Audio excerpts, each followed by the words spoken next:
ഒരു രാജാവ് മന്ത്രിക്ക് നിർദ്ദേശം കൊടുത്തു അത്രേ, ഏറ്റവും വിരൂപനായ കുഞ്ഞിനെ കണ്ടുപിടിച്ചാൽ നമുക്കൊരു സമ്മാനം കൊടുക്കാം.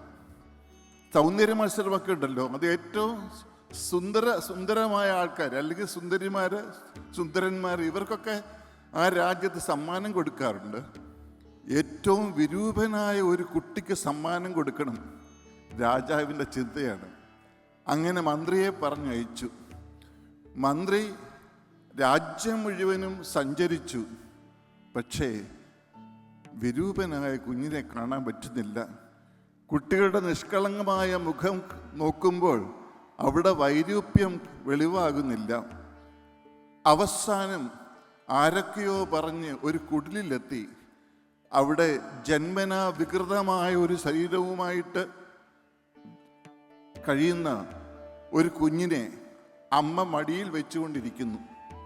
വികൃത രൂപമുള്ള കുട്ടിയെ മടിയിൽ വെച്ചിട്ട് അമ്മ എന്താണെന്ന് പറയുന്നതെന്ന് അറിയാൻ മന്ത്രി ഒളിച്ചിരുന്നു. എൻ്റെ സുന്ദരക്കുട്ട, എൻ്റെ സുന്ദരക്കുട്ട.